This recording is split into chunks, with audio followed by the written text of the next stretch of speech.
Gracias, buenas tardes a todos. Agradecerle a Fabiola el invitarme, sobre todo al doctor Martínez, a resumir el libro de Harrison en 30 minutos. Y agradecer que sea México. Mi amigo Luis Otoy dijo una cosa muy linda: bienvenido al país que te recibe con cariño, y siempre es así cuando llegamos a México. Recibimos el amor de nuestros amigos, la buena comida, y no vamos a decir que el tequila porque no hemos empezado, ¿sí?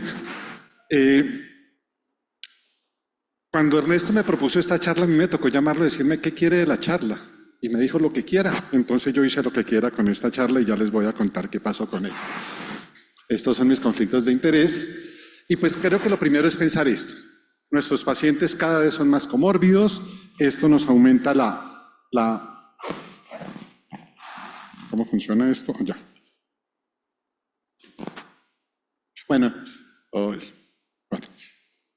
esto nos aumenta la mortalidad, amenaza la adherencia. Pues lo primero es mirar que tenemos diferencias muy importantes entre las personas que viven con VIH y las que viven con VIH. Y esta es una linda revisión que nos muestra eso. Ustedes ven en las barras rojas las personas que viven con VIH y ven unas barras que son más largas.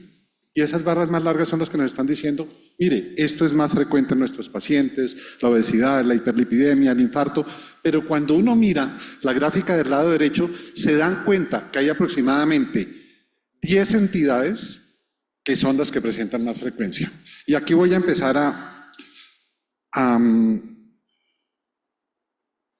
mostrarles cosas interesantes. Entonces, la primera, obviamente hemos estado hablando de enfermedad cardiovascular, de hiperlipidemia, pero vamos a hablar al final un poco de esto, que es enfermedad mental, y quiero que empiecen a pensar en esto.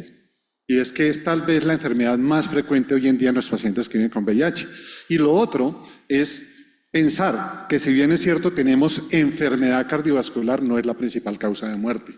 Y la principal causa de muerte hoy se llama cáncer, y a eso le dedicaremos unos minuticos al final. Y en las series que veamos, y esta es la serie de los japoneses, todo es lo mismo. Pero a mí lo que me parece interesante de esta publicación en particular es ver algo que ya vimos en la mañana. Pues obviamente esto aumenta con la edad, pero hoy por la mañana hicieron una pregunta: ¿y será que en las personas más jóvenes esto es parecido? Y miren las curvas. Bueno, miren las curvas, todas las curvas empiezan a aumentar a partir de más o menos los 40 años. Y miren lo interesante, cuando ustedes miran cáncer, tiene una de las pendientes más altas, parecida a la hipertensión y a la dislipidemia. O sea que, ojo con eso que está pasando. Y lo otro que está pasando es el alto número de comorbilidades que podemos tener.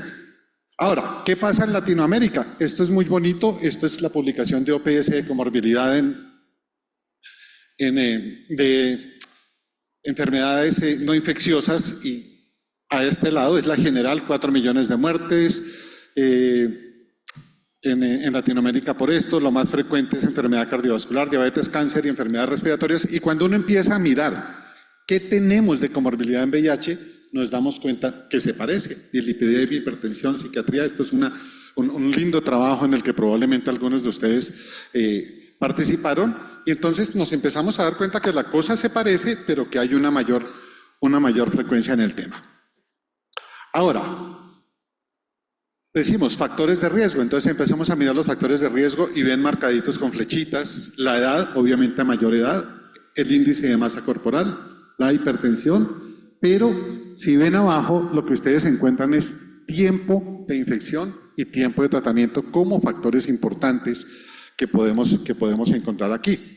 Y obviamente envejecimiento. Entre más viejitos somos, pues más enfermos vamos a ser, y los pacientes con VIH no hacen la diferencia. Ahora, empecemos a mirar cosas. ¿Qué pasa con enfermedad cardiovascular? Se ha triplicado en los últimos 20 años, es causa de hospitalización, de discapacidad.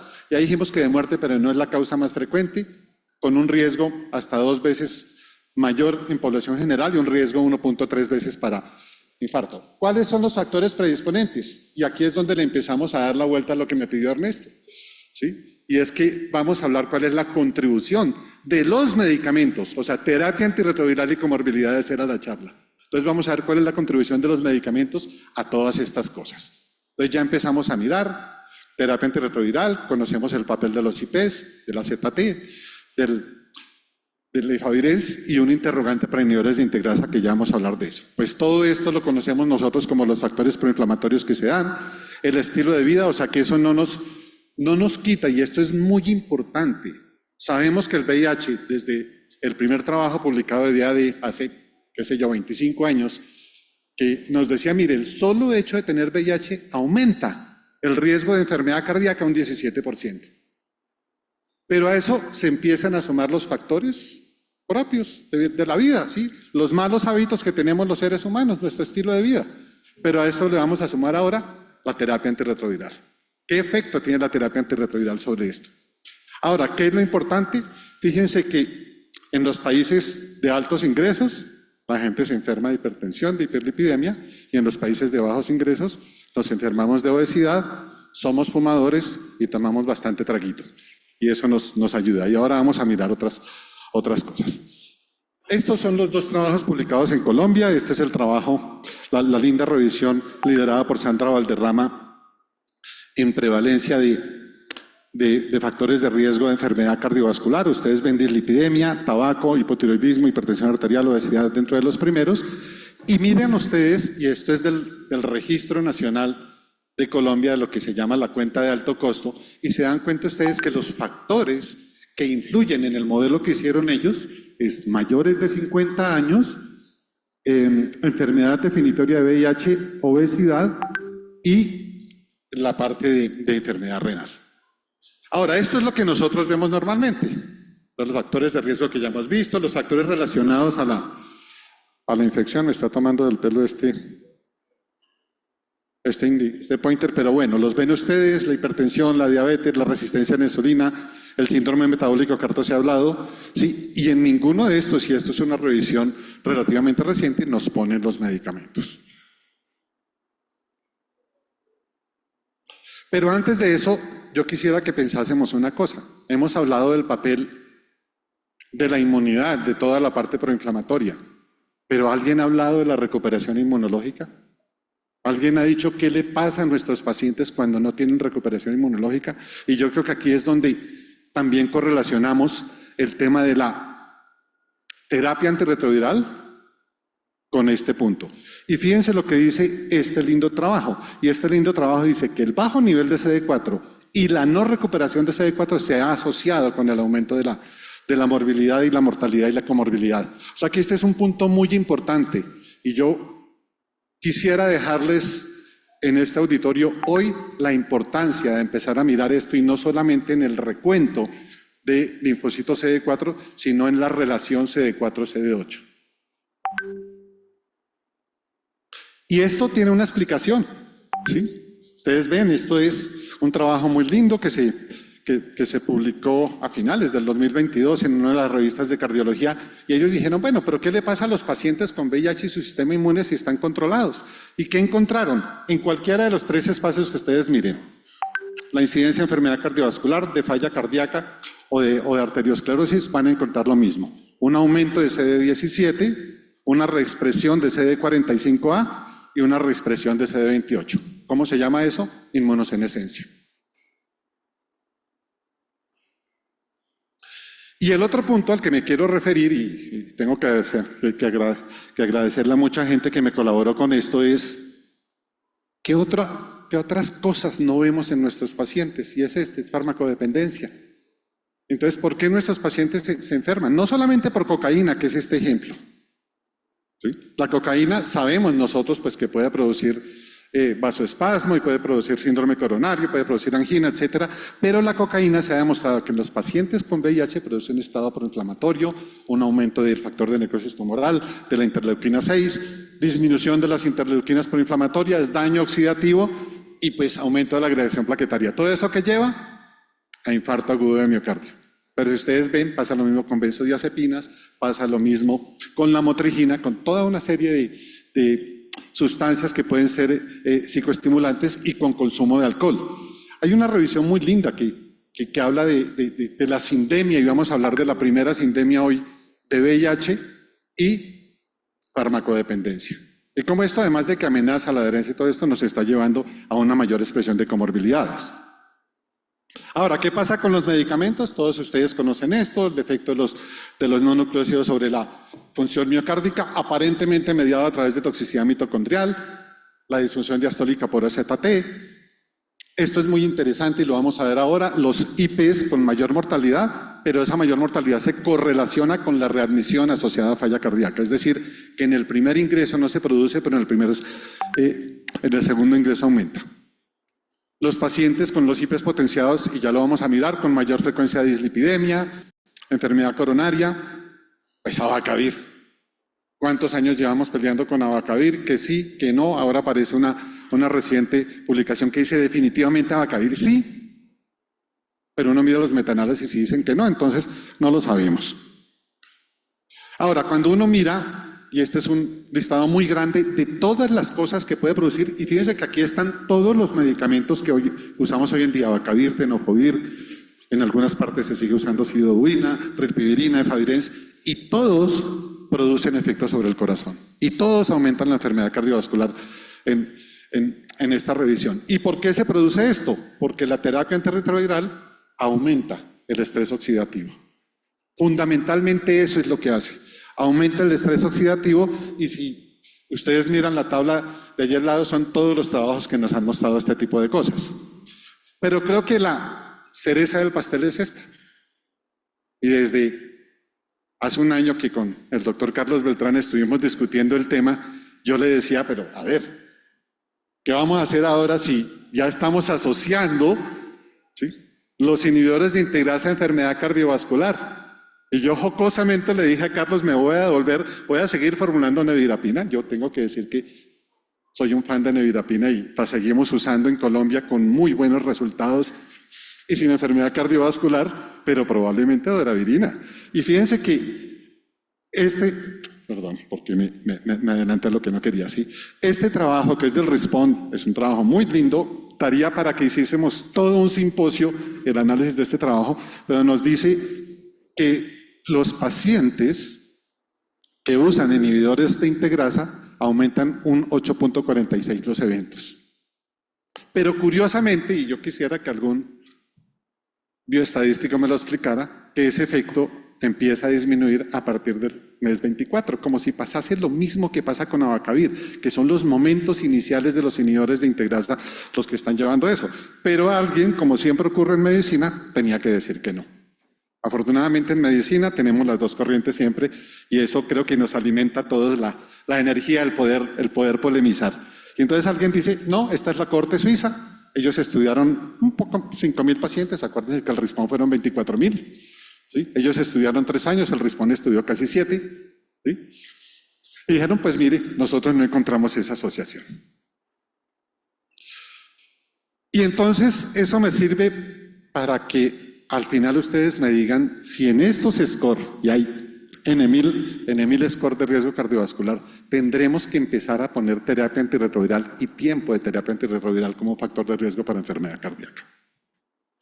¿Qué pasa con diabetes? Pues la diabetes es más frecuente en nuestros pacientes por muchas razones. Sabemos que los medicamentos, particularmente los inhibidores de proteasa, aumentan la resistencia a la insulina y que probablemente ese es el mecanismo, pero a mí me parece interesante empezar a mirar qué pasa con medicamentos. Y este es el primer trabajo que les quiero mostrar, es del 2021, si mal no recuerdo es de Sudáfrica.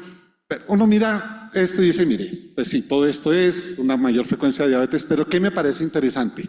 El último renglón, y es la exposición a estatiodina por más de 2 años estuvo independientemente asociado a diabetes. Sí, yo sé que hoy no usamos estatiodina, pero ¿cuánto tiempo la usamos? Y la historia no se nos puede olvidar. Quien desconoce la historia está condenado a repetirla, ¿sí? Y ahí es donde también quiero llevarlos. Perdón. Este es del grupo de los brasileros y que nos dicen ellos, mire, ¿qué se asoció a diabetes? El bajo nadir de CD4, ya lo dijimos. La exposición a no nucleócidos e IPS estuvieron asociados independientemente, no con diabetes, sino con disglicemia. Y este también nos tiene que poner a pensar, ¿sí? Y es de nuevo inhibidores de integrasa, dolutegravir e hiperglicemia. ¿Sí? Este es muy interesante, es un estudio de casos y controles en donde revisaron todo el análisis y encontraron que había un riesgo 30 veces mayor. Pónganle, miren la cifra, de desarrollar hiperglicemia en quienes usaron dolutegravir versus quienes no lo usaron. Había unos mayores factores de riesgo, la edad, obviamente mayores, y la hipertensión. Sin embargo, ese también es otro trabajo para revisar y para poderlo discutir. Y esto fue presentado en CROI recientemente. Y dice el riesgo de diabetes e inhibidores de integrasa. ¿Qué es lo primero que vemos? Mire, hay un mayor riesgo de ISTI versus no ISTI, no muy grande, pero miren lo interesante, y es Victegravir y dolutegravir.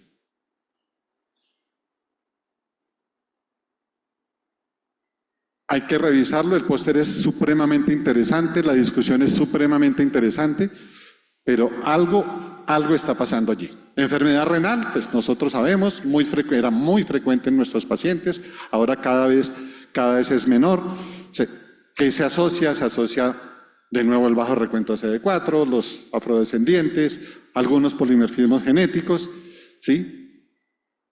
Esta es la prevalencia de enfermedad renal reciente, 4.8 versus 5.1 en dos cohortes, ¿sí? Pero ¿a qué los quiero llevar? Esta tabla es horrible, no la miren, ¿sí? ¿A qué los quiero llevar? Al tema de que hay una alta asociación, y esta es una revisión de los brasileros, con, primero, inhibidores de proteasa. Segundo, inhibidores de proteasa potenciados. Y tercero, combinación de tenofovir con inhibidores de proteasa.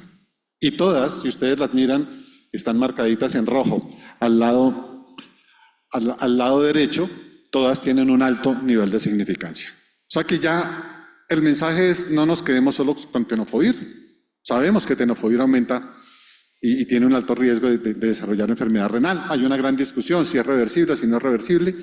Que si TAF es menos, pues aparentemente es menos, pero tampoco es despreciable. Pero tenemos que mirar con quién está. Y definitivamente acompañarlo de lopinavir, acompañarlo de atazanavir y aún de darunavir, ritonavir puede generarnos un riesgo de enfermedad renal. Y esto es lo de DAD, que es la que nos dice, si usted combina tenofovir con atazanavir, ritonavir o lopinavir, ritonavir, tiene un mayor riesgo de falla renal, pues que obviamente es acumulativo. Dos palabras con enfermedad hepática. Ernesto nos habló algo de enfermedad hepática. Esteatosis no alcohólica, y si bien es cierto no hay una relación totalmente con medicamentos antirretrovirales, si hay algo que se toca, y ahí sí condenaremos a nevirapina y ahí sí condenaremos a los inhibidores de proteasa con daño hepático mediado por la toxicidad mitocondrial, particularmente con nevirapina.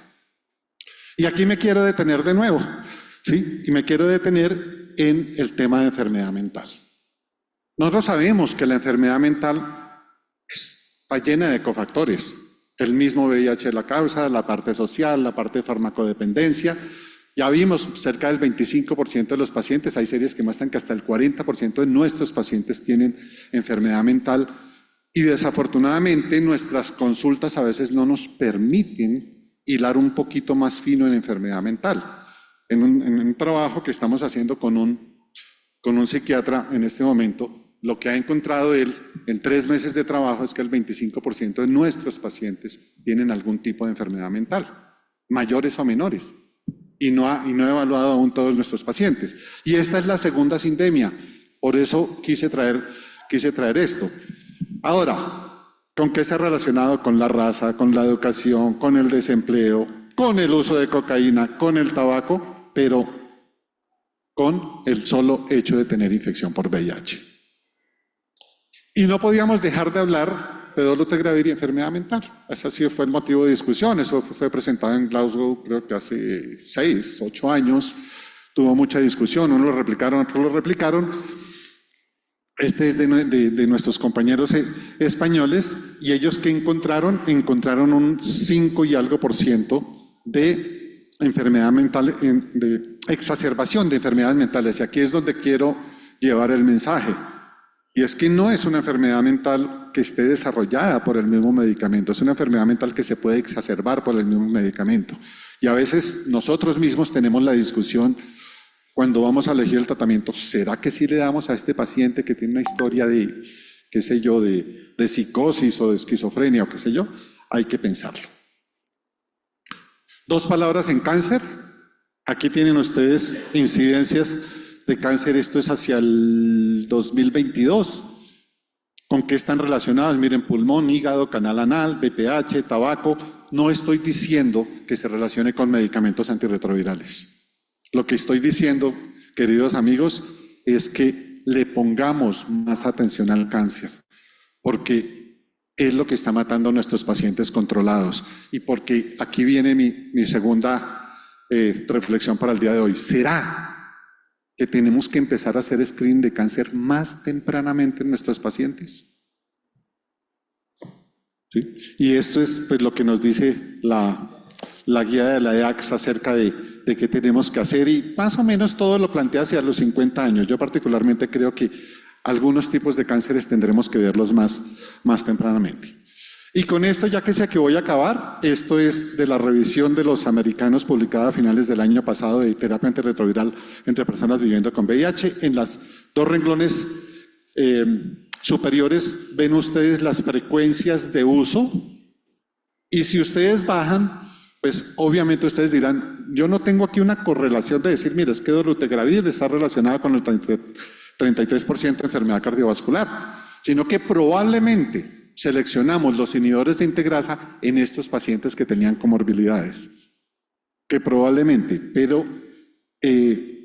no lo sabemos. Ahora, ¿cuál sería mi reflexión final?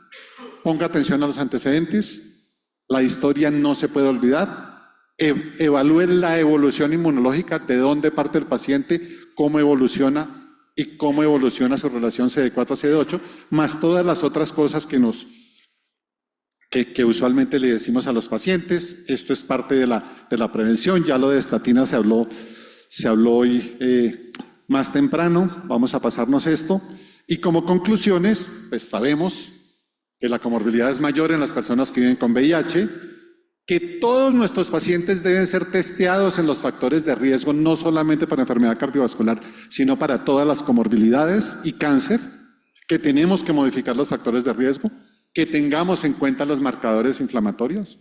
Solamente para reflexión, hacer un seguimiento con PCR y enfermedad cardiovascular podría ser interesante. No olvidar la historia.